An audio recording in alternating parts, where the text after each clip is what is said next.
Ciao a tutti e bentrovati nel secondo episodio di Ti racconto una canzone. Oggi è il turno di Lucio Dalla.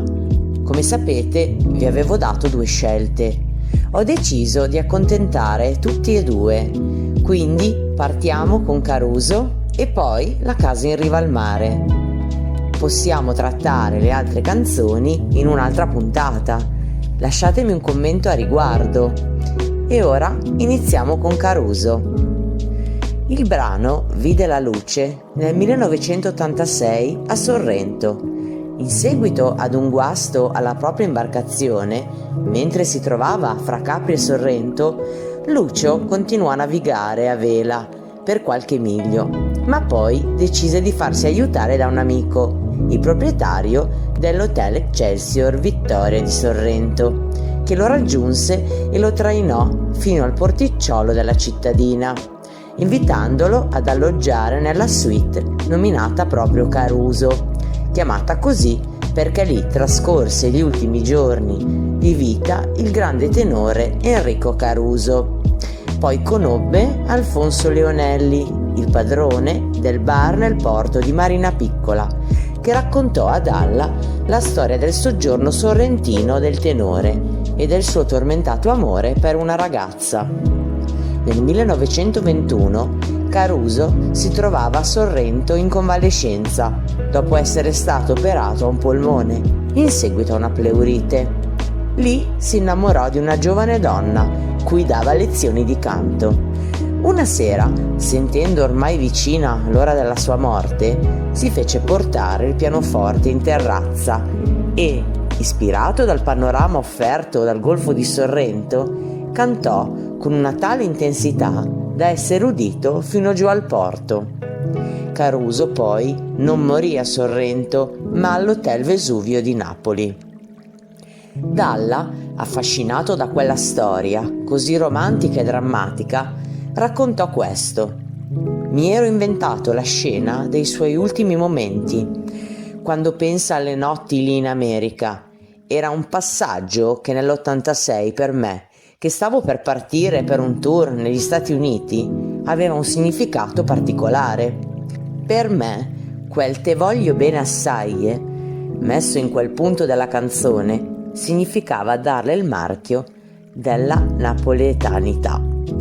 Da quei racconti trasse ispirazione poi per scrivere il brano e lo fece di getto quella notte stessa, contemplando lo stesso panorama che aveva ispirato Caruso. La canzone non solo divenne disco di platino e ottenne la targa Tenco, ma ebbe un successo planetario e venne incisa da numerosi interpreti in varie lingue. Passiamo all'analisi del testo. Tutto inizia con una descrizione del luogo e del momento. Su di un vecchio balcone davanti al Golfo di Sorrento, dove il mare è limpido e si sente il vento che tira forte, un uomo, Enrico Caruso, e una donna sono stretti da un tenero abbraccio. Lei infatti aveva appena pianto e lui, per poter tornare a cantare, si deve schiarire la voce, talmente è forte l'emozione che sente dentro. Il canto del tenore dice all'amata: «Ti voglio tanto bene, un bene così grande da essere incalcolabile, un'attrazione che stringe come una catena, che non fa assolutamente male e mi fa sciogliere il sangue nelle vene». Caruso contempla le luci nel mare, provenienti dalle lampare e dalla scia di un'elica, e ripensa alle sue notti di successo in America, ripensa alla sua carriera e alla sua fortuna. Ma il dolore che lui sente nella musica si mischia con il dolore che ha dentro di sé, non riuscendo più a cantare. Deve alzarsi dal pianoforte perché l'emozione è troppo forte. Difatti sa che a breve dovrà morire. Ma quando vide lo spettacolo della natura, ovvero la luna uscire da una nuvola, comprese che anche questo fa parte del ciclo della vita ed anche la morte gli sembrò più dolce. Guardò il suo amore negli occhi, che avevano lo stesso colore del mare, e di nuovo gli risalì il magone. Le sue emozioni e il dolore tornarono a battere così forte che credette di affogare nel pianto. L'uomo, essendo un cantante lirico, è abituato a vivere finti drammi. Basta infatti usare le arti del mestiere, un po' di trucco e la mimica, per entrare nel dramma del soggetto che si deve interpretare. Ma quando il dramma è il tuo ed è reale, è ben diverso. Quando gli occhi del tuo amore ti guardano disperati perché sanno che dovrai andartene da questa vita, allora realizzi, ti scordi le parole, non come sul palco che conosci a menadito il copione. Nella vita reale, a seguito di un colpo così duro, i tuoi pensieri si confondono e non sai come gestire il tutto. Tutto il resto passa in secondo piano, i tuoi successi, la tua carriera.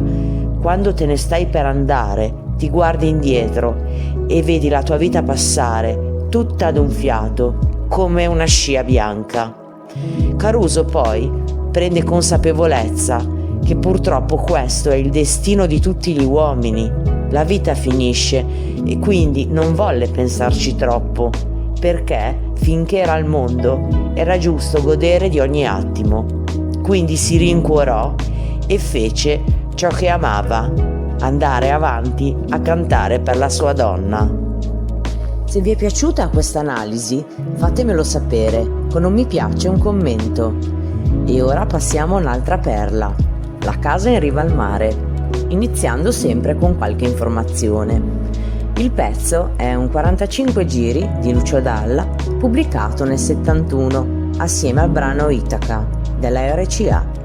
Quasi contemporaneamente uscì anche il relativo album Storie di casa mia, da cui i due brani sono stati tratti. Molto interessante è la copertina, la cui immagine è una sintesi delle due canzoni, e cioè La casa in riva al mare della coprotagonista Maria, vista dal detenuto dalla finestra della sua cella, da cui si vede anche la recinzione del carcere e la barca dei marinai di Ulisse. Il tema della canzone è quello di un amore desiderato, ma immaginario, un bisogno d'amore che trascende le barriere, dalla privazione della libertà, del desiderio, della speranza e la natura fugace dei sogni. La canzone poi suggerisce che sognare e aggrapparsi alla speranza sono essenziali per sopravvivere, anche quando la realtà sembra opprimente. La casa, infatti, rappresenta un luogo di fuga e di sogni, dove la mente può trovare conforto e leggerezza, nonostante le difficoltà della vita. Ora analizziamo il testo. Un uomo, detenuto in un carcere, molto probabilmente su un'isola, guarda fuori dalla finestra e tutti i giorni vede solo il mare. Ma oltre al mare c'è anche una casa bianca con una donna che vi abita dentro. Lui le ha dato il nome di Maria. Sembra quasi di conoscerla, tanto è il tempo che lui passa a guardarla. Infatti sa che lei alla mattina apre sempre la finestra quando si sveglia. Quella donna gli fa immaginare di essere lì con lei, addirittura di vivere in quella casa con lei, pronosticando che in futuro, dopo la fine della condanna, Maria sarà anche la sua compagna di vita. Ci sono momenti in cui questo quadretto, felice che si immagina, gli sembra una speranza, altri in cui gli sembra una follia. Così sogna di essere libero, di uscire da quella prigionia, e immagina anche che Maria lo abbia sposato, perché lei porta un anello. La reclusione è solitudine, vuoto, silenzi, e gli anni passano sempre troppo brevemente. L'uomo si immagina di conversare dolcemente con la sua Maria, come dire: stasera esco di qui e vengo a farti compagnia. Continuano però a scorrer via i suoi anni. Sicuramente la condanna è molto lunga, lo si capisce. Difatti lui invecchia, ha i capelli bianchi, ma lui non lo sa perché pensa solo a Maria, a uscire di lì e a portare la sua donna a vedere la città. Ormai la lunga condanna è passata e lui sta per uscire. È così vecchio che non vede più.